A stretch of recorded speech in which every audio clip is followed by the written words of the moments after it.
King Charles to hand Prince Andrew a strict ultimatum as housing feud intensifies.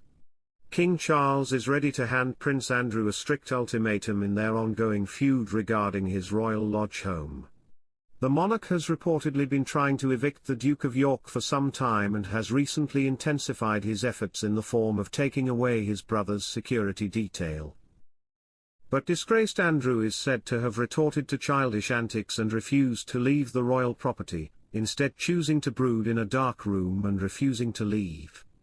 His behaviour is testing the patience of the king, who is giving Andrew an ultimatum that could make things worse for him if he doesn't abide by the rules. Welcome to Royal Pancakes. If you are new here, please don't forget to subscribe and click the notification bell, so you don't miss any news about the British monarchy.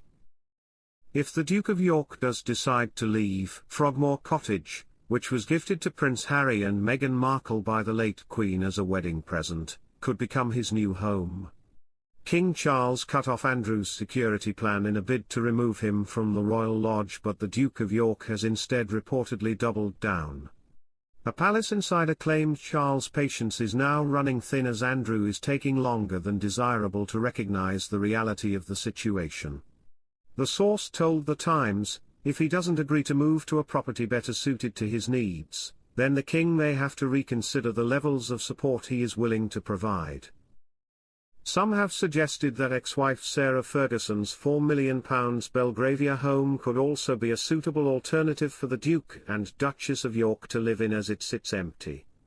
But experts have played down that idea. A royal correspondent pointed out that this property is not a silver bullet to the Prince Andrew problem, and could not only cause problems for him, but also places a burden on the UK taxpayer. Royal commentator Gareth Russell warned of the security risks that come with placing Prince Andrew in the Mayfair house. He told GB News, moving someone like Prince Andrew, who is a brother of the monarch and also a very controversial public figure, into a private residence in the centre of one of the busiest cities in the world, is not something that can feasibly be undertaken unless there is a security presence there. Plus, that doesn't really solve the problem of how to keep Andrew safe without making him a burden to the taxpayer. The apartment is complete with a golf simulator, swimming pool, and private cabanas.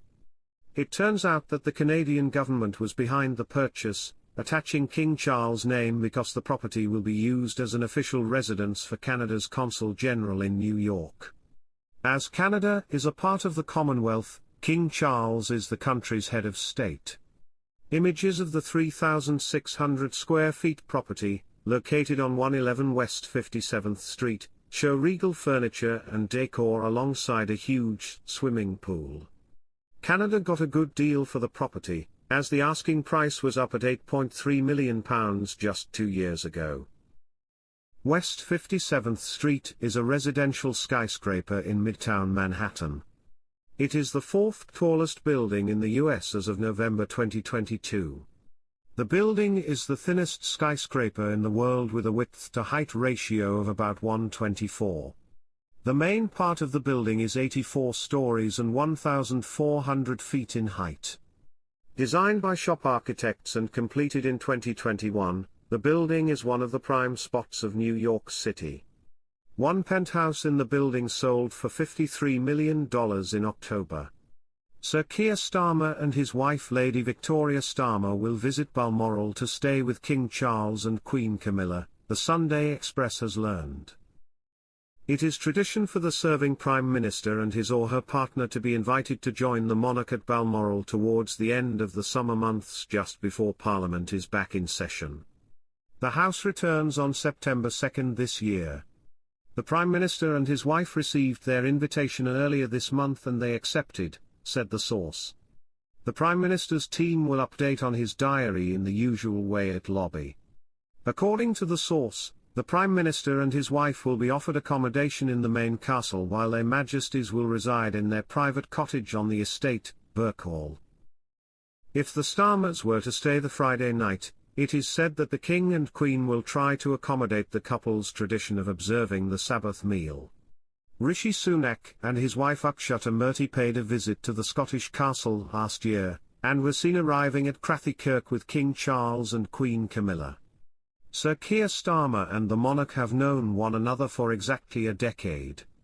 They first met when the then Prince Charles knighted the Prime Minister back in 2014.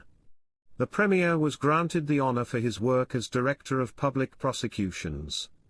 Starmer was made a Knight Commander of the Order of the Bath during an investiture ceremony at Buckingham Palace.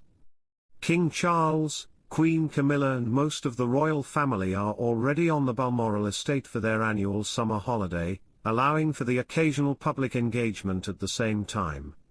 Prince William, Princess Kate and their 3 children, Prince George, 11, Princess Charlotte, 9, and Prince Louis, 6 have joined the monarch along with Princess Anne and her husband, Timothy Lawrence.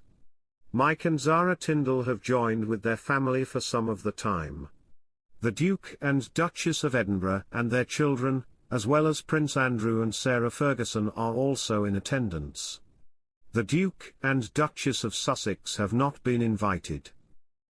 After the verdict, the 23-year-old McKechnie, part of Animal Rebellion, raged at the king for not taking action to call for a plant-based food system as he accused Charles of barking the right stuff but not biting. McKechnie said he was relatively unsurprised at the verdicts, and labelled the UK's justice system rigged after his conviction.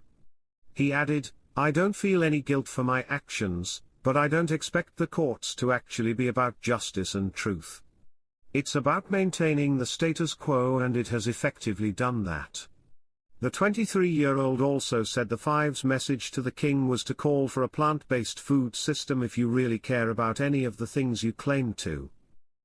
He said, "We did this because we think the royal family still has a responsibility to this day to step up and show true leadership.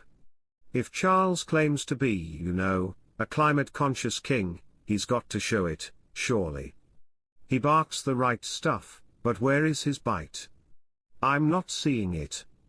It starts with calling for a plant-based food system.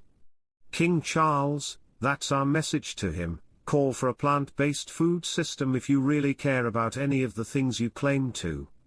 The activists had stormed the fountain on August 26, 2021, dyeing its water red and letting off smoke flares as they accused the royal family of sponsoring a royal bloodbath. Prosecutor Ailsa McKeown said in a closing speech on Friday, "There is no dispute that red dye was in fact added to the water on that day and all of them have accepted that they intended for that water to be turned red to create the impression of a bloodbath. What they each deny, is that they intended or were reckless as to causing any damage and in fact that damage was caused at all." The court heard previously that the fountain, which is cleaned once a month, received an emergency clean at an extra cost after the protest.